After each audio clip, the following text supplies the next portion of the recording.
নমস্কার, আমার বাংলা নিয়ে সন্ধ্যে 7টায় আমি অয়ন। প্রথমেই চলে যাব মহেশতলা রণক্ষেত্র। দুই গোষ্ঠীর সংঘর্ষ, দোকান বসানোকে নিয়ে দুই গোষ্ঠীর সংঘর্ষে রণক্ষেত্র হয়ে উঠল মহেশতলা রবীন্দ্রনগর বিভিন্ন জায়গায় বাইক ভাঙচুর, শুধু নয় বাইকে আগুন, ইটে রক্তারক্তি, ইট ছুড়লো পুলিশের দিকে, ইট পড়লো পুলিশের দিকে, ইট পাটকেল, কয়েকজন পুলিশ আহত হলেন। দেখুন সেই ছবি, দেখুন কি হয়েছিল। দোকান বসানো নিয়ে রণক্ষেত্র মহেশতলার ছবি দেখুন। প্রথমে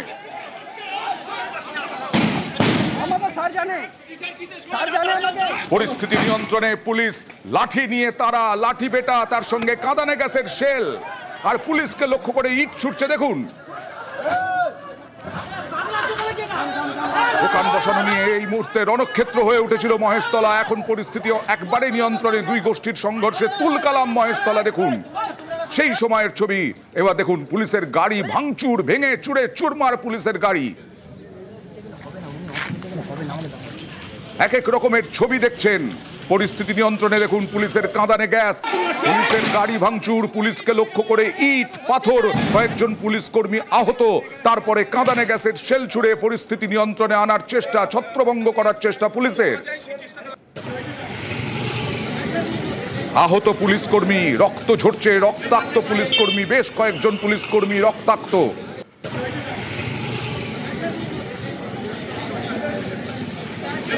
মাঝ দুপুর থেকে বিকেল রণক্ষেত্র হয়ে উঠল দুই গোষ্ঠীর সংঘর্ষে।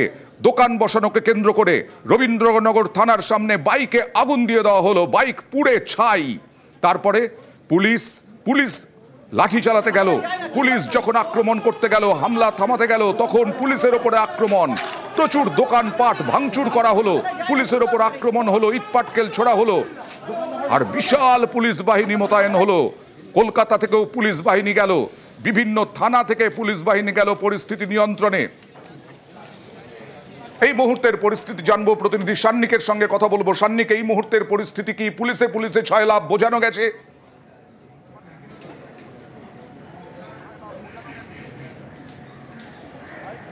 এখনো পর্যন্ত যা পরিস্থিতি রয়েছে, পরিস্থিতি নিয়ন্ত্রণে এসেছে একেবারেই বলা যায় না, কেননা যত সময় গড়াচ্ছে পুলিশ অতিরিক্ত ফোর্স এখানে এনে মোতায়েন করছে, কেননা পরিস্থিতি এখনো পর্যন্ত নিয়ন্ত্রণ করা সম্ভব হয়নি। আমি যে জায়গাটা দাঁড়িয়ে রয়েছি, জায়গাটার একটু ভৌগোলিক অবস্থানটা তোমাকে যদি বলি, এই জায়গা থেকে একদিকে রবীন্দ্রনগর থানা, আমার এখান থেকে 250 মিটার দূরে উল্টো দিকে যেখানে এখনো পর্যন্ত মব দাঁড়িয়ে রয়েছে, তার সামনে মুখোমুখি বিশাল একটা পুলিশ বাহিনী দাঁড়িয়ে রয়েছে। সেই জায়গাটা পড়ছে নাদিয়াল থানা, অর্থাৎ কলকাতা পুলিশের জোন। দুই গুরুত্বপূর্ণ জায়গা, একদিকে ডায়মন্ড হারবার পুলিশ ডিস্ট্রিক্ট, অন্যদিকে কলকাতা পুলিশ। এই রকম একটা সংযোগকারী জায়গাতে আজকে যেরকম পরিস্থিতি গত 6-7 ঘন্টা ধরে চলছে, সেই জায়গায় দাঁড়িয়ে কিন্তু পুলিশ। তুমি বলছো এখনো পুলিশ মব মুখোমুখি? সমস্যার সমাধান করা অন্ত, যদি প্রশ্নটা আরো একবার করো। তুমি কি বলছো পুলিশ মব এখনো একটা দিকে মুখোমুখি?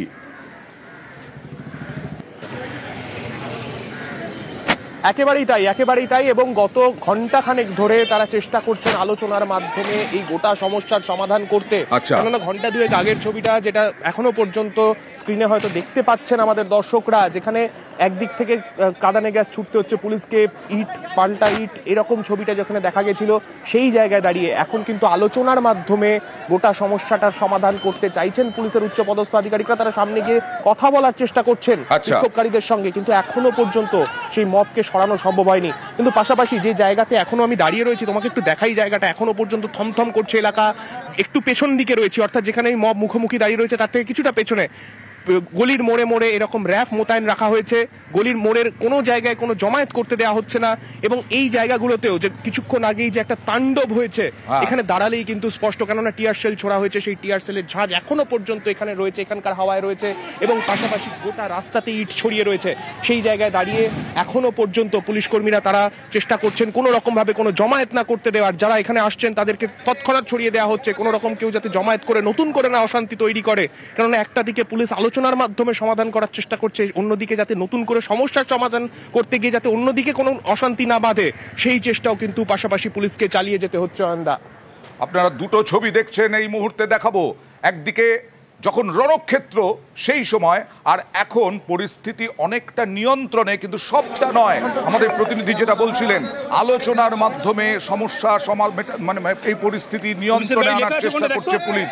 এখনো একটা অংশে মব, বিক্ষোভকারী এবং তার সঙ্গে পুলিশ মুখোমুখি, যদিও এখন পরিস্থিতি অনেকটা শান্ত। এর আগে ব্যাপক ইট পাটকেল ছোড়া, দোকান ভাঙচুর, পুলিশের গাড়ি ভাঙচুর, বাইকে আগুন দিয়ে ভস্মীভূত করে দেওয়া, সব ঘটনা ঘটেছে।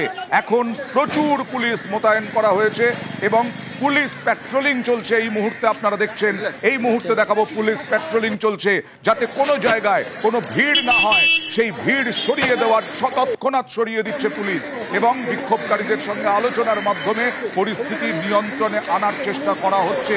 পুলিশ এবং মব এখনো একটা অংশে মুখোমুখি হয়েছে। সংঘর্ষ থামাতে গেলে কয়েকজন পুলিশ কর্মীও আহত হয়েছেন, রক্ত ঝরেছে পুলিশের। পরিস্থিতি নিয়ন্ত্রণে পুলিশ কাঁদানে গ্যাস ছোড়ে রবীন্দ্রনগর থানার সামনে বাইকে আগুন ধরিয়ে দেওয়া হয়। দোকান বসানো নিয়ে রণক্ষেত্র, দুই গোষ্ঠীর সংঘর্ষে তুলকালাম হয় মহেশতলা। এখনো যে সবটা পরিস্থিতি নিয়ন্ত্রণে বলা যাবে না।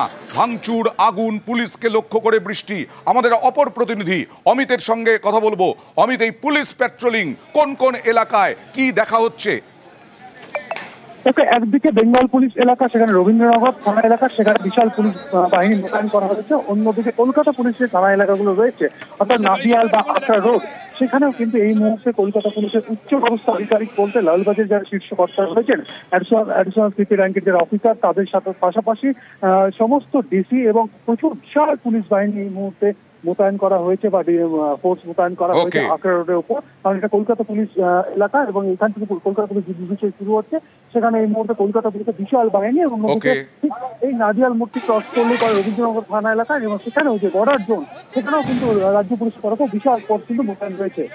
বেশ, নিশ্চয়ই পরিস্থিতি আর কিছুক্ষণের মধ্যে নিয়ন্ত্রণে আসবে বলে আমরা আশাবাদী।